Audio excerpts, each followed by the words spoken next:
बच्चों क्वेश्चन दिया है कि चक्रवृद्धि ब्याज पर निवेश किए गए धन की राशि 2 वर्षों में 1600 रुपये और 3 वर्षों में 1680 रुपये होगी, ब्याज की दर ज्ञात करें। ठीक है ना। तो देखो एक चीज यहाँ समझो कि 2 वर्षों बाद राशि कितनी होगी, 1600 रुपये होगी। मतलब 2 वर्ष बाद चक्रवृद्धि मिश्रधन कितना हो गया, यानी मिश्रधन बोल दें या फिर 1600 रुपये हो गया है ना चक्रवृद्धि ब्याज की दर से। और फिर तीसरे वर्ष में कितना हो जाता है, 1680 रुपये। ठीक है ना। तो देखो ब्याज अगले वर्ष में कितना मिला उसे उसे ब्याज मिला 1680 और उसमें से 1600 घटा दो। चक्रवृद्धि ब्याज को समझते हो ना कैसे निकलता है कि भाई जो दूसरे वर्ष का जो मिश्रधन है ना उसी पे ब्याज लगता है। चक्रवृद्धि ब्याज को क्या बोला जाता है कि ब्याज पे भी ब्याज लगता है। ठीक है ना। तो ये कॉन्सेप्ट तुम समझते होगे। तो दूसरे वर्ष में भी इस मिश्रधन पे ब्याज लगा। ठीक है। तो अब इसको घटा ले, यानी 80 रुपये ब्याज मिला उसे। अब इससे हम क्या करेंगे, दर ज्ञात कर लेंगे। अब देखो दर ज्ञात करने के लिए हम क्या करते हैं भाई कि ब्याज जो होता है ना उसमें करते हैं किसकी, 100 की गुना बटे मूलधन, जो कि अब हमने कितना बना लिया 1600 रुपये, क्योंकि इसी पे ब्याज लग रहा है ना, और गुना समय कितना है 1 वर्ष, 2 से 3 हो गया। ठीक है। तो देखो 2 जीरो से 2 जीरो कट गई, 16 पंजे 80। तो हमारा आंसर क्या आ गया, 5%। ठीक है। तो अब देखो अगर तुम्हारी ये बात समझ में नहीं आई हो तो मैं अब थोड़ा सा तुम्हें चक्रवृद्धि ब्याज समझा देता हूँ। वीडियो को पूरा देखना, ये मान के चलो कि चक्रवृद्धि ब्याज तुम्हारा बिल्कुल क्लियर हो जाएगा आज। ठीक है। तो देखो मैं कुछ मान के चलता हूँ। मैंने मान लिया कि मूलधन 1000 रुपये था, दर 10% थी और समय 3 वर्ष था। तो उसका ब्याज कैसे निकलेगा, ये प्रोसेस समझ लो चक्रवृद्धि ब्याज में, तुम्हें पूरा समझ में आ जाएगा कॉन्सेप्ट इसी क्वेश्चन से केवल। देखो अब हम निकालते हैं पहले वर्ष का ब्याज। तो कैसे निकालते हैं भाई, पहले वर्ष में चक्रवृद्धि ब्याज और साधारण ब्याज और दोनों बराबर होते हैं। 10 गुना 1 ब्याज हम ऐसे निकालते हैं बटे 100।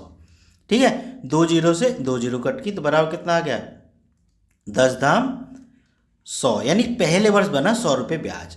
तो अब पहले वर्ष का जो मिश्रधन है वो कितना हो गया, मतलब अब कुल राशि कितनी होगी 1000 प्लस 100 रुपये ब्याज। अब कुल मिलाकर 1100 रुपये राशि हो गई। अब क्या होगा, अब ये 1100 रुपये पहले वर्ष के बाद होगी। अब क्या हुआ, जिसने उधार लिया था उसने अब भी नहीं चुकाया धन। ठीक है ना। तो अब उसने क्या बना लिया, जो साहूकार था ये मान लो, उसने अब 1100 रुपये, भाई मैं अब 1100 रुपये पे लगाऊंगा। ठीक है ना। पहले मैंने लगाया 1000 पे, लेकिन अब मैं लगाऊंगा 1100 पे, क्योंकि 1 वर्ष के बाद 100 रुपये हो गया। अब वो फिर क्या करता है कि 1100 रुपये ब्याज लगाता है, ऐसे ही 10 गुना 1 बटे 100। ठीक है। तो 2 जीरो से 2 जीरो कट गई, 11 धाम 110, मतलब दूसरे वर्ष का ब्याज कितना है 110।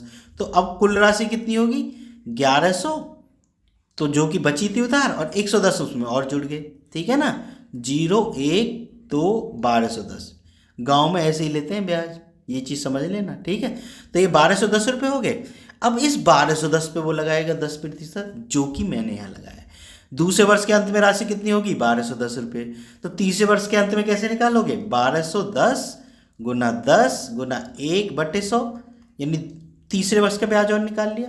तो देखो 2 जीरो से 2 जीरो कट गई और ये कितना आ गया 121।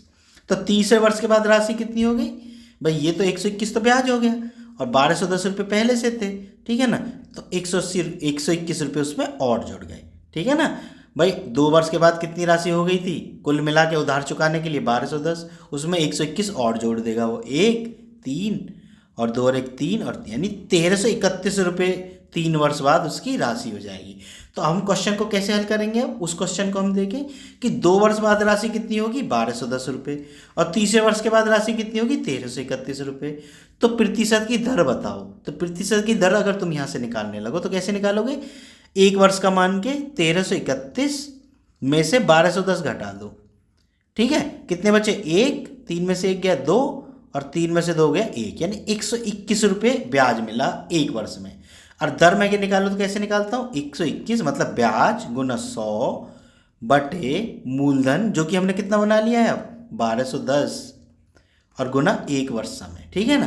देखो 0 से 0 कट गई और 121 का भाग 121 में चला गया, कितना बचा 10% बचा ना। तो हमने कितनी मानी थी दर, 10% ही मानी थी ना जब हमने हल किया था। देखो यहाँ ये रहा है ना। तो आ गया ना हमारा आंसर, बात समझ में आ गई ना। तो इसी प्रोसेस से मैंने ये क्वेश्चन हल किया था।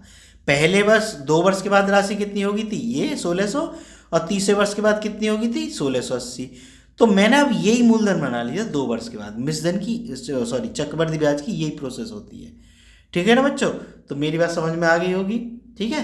अगर वीडियो पसंद आई हो तो चैनल को सब्सक्राइब जरूर कर लेना। मिलते हैं फिर नेक्स्ट वीडियो में।